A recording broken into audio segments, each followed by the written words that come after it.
Sesungguhnya, untuk menjadi negara besar berdaulat dan berpengaruh, caranya sangat mudah dan Indonesia seharusnya sudah bisa menerapkan sejak jauh-jauh hari sebelum hari ini tentunya. Namun, kita tahu sesungguhnya tidak ada kata terlambat di dalam membangun bangsa dan negara selama semua masyarakat dan pejabat bercita-cita satu, ingin menjadikan Indonesia negara adidaya segera. Di awalnya, pasti adalah semua atas nama rakyat harus dipermudah. Janganlah mempersulit warganya mencari rezeki dengan peraturan yang aneh-aneh. Janganlah pejabatnya kontrol freak, tukang kendali kontrol dengan peraturan ketat, namun membatasi anak bangsa berkarya seperti mobil listrik tak lulus uji emisi, vaksin Nusantara dendritic cell yang belum dipakai juga, swasta tidak boleh jualan listrik, harus PLN, dan banyak lagi. Permudah pendanaan, permudah kreativitas berkarya, utamakan memakai dan memproduksi produk dalam negeri. Kalau tidak ada produk dalam negeri, bagaimana caranya produk luar itu dikopi, ditiru, dimodali agar lokal bisa memproduksinya. Lupakan perlindungan asing atas produk yang memang rakyat butuhkan seperti obat-obatan, teknologi, pupuk, bibit pangan. Pokoknya bebaskan sebebas-bebasnya berkarya. Setelah dalam negeri kuat dalam menciptakan jutaan rumah tinggal,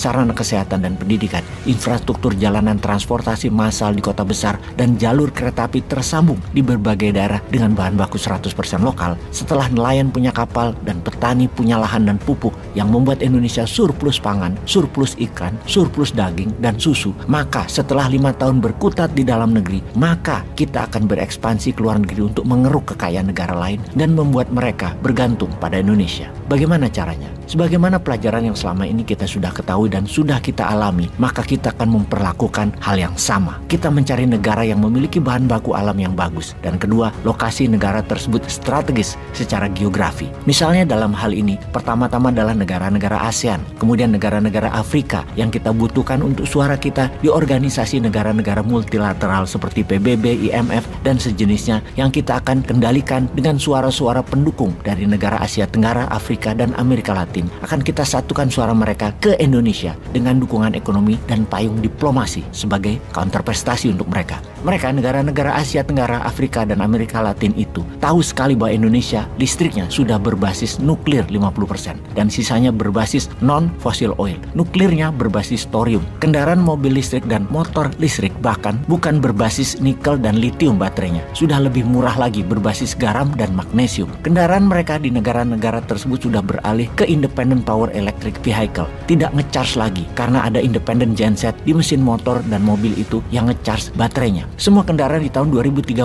di Indonesia sudah convert diganti pakai salt battery dan magnesium dengan independent genset berbasis solar. Sehingga negara tetangga ASEAN, Asia Tenggara, Afrika, dan Amerika Latin sudah menggunakan sistem elektrik ini pada kendaraan bus, perahu nelayan, mobil dan motor, dan semua bergantung pada Indonesia. Bersama dengan hal itu, maka Indonesia harus masuk lebih dalam lagi dalam sistem kehidupan bermasyarakat sebuah negara yang akan jadi bagian dari New World Order Indonesia dengan 8 cara. 1. Pada saat membangun industri dan manufaktur negara tersebut, pinjami mereka modal seumur mesin atau seumur bangunan. Modali mereka tapi bukan berupa uang, berupa teknologi, sumber daya manusia, dan finance. 2. Gunakan Indonesia Payment System agar walaupun uangnya ada di negara orang, namun tetap pakai rupiah dalam sistem aplikasi pembayarannya. 3. Pada saat mereka membutuhkan transportasi massal, membangun kota, membangun infrastruktur jalanan, dan kereta api, modali mereka lebih murah dari negara lain atau teknologi negara lain. Lalu ketika di tengah-tengahnya nanti Indonesia naikin harga.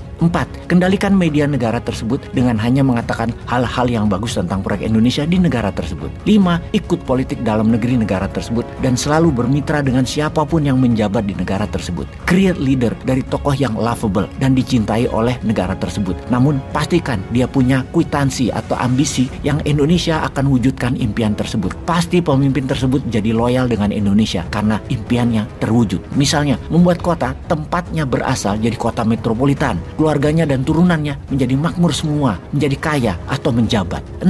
Fokus pada kekuatan bangsa dan negara yang akan Indonesia bantu, terutama yang punya sumber daya alam dan lokasinya strategis secara geografi untuk dimanfaatkan tertinggi untuk kepentingan Indonesia. Kalau tidak punya kekuatan aset alam dan lokasi yang strategis, jadikan mereka negara buyer, pembeli produk-produk Indonesia seperti drugsnya Indonesia, hiburannya Indonesia, mobilnya Indonesia, motornya Indonesia, dan lain sebagainya. 7. Ubah sejarah sebuah negara di mana peran tekanan Indonesia di masa lampau atas negara tersebut besar. Memang aliansi dari dulu Indonesia terhadap mereka mengubah perlahan, namun dalam jangka satu generasi, dalam 30 tahunan, sejarah mereka perlahan belok dan menjadi menyatu dengan Indonesia. 8. Pembiasaan atas budaya Indonesia di negeri mereka, seperti budaya kuda lumping, budaya reog misalnya. Setiap perayaan diadakan agar menjadi asimilasi dan pembiasaan agar menjadi budaya yang nantinya akan membuat mereka bersama kita menjadi serumpun. Sahabat, mohon maaf jika ada kesamaan dalam 8 cara ini dengan sebuah negara yang melakukan hal yang sama atas informasi ini. Hal itu semua hanyalah kebetulan.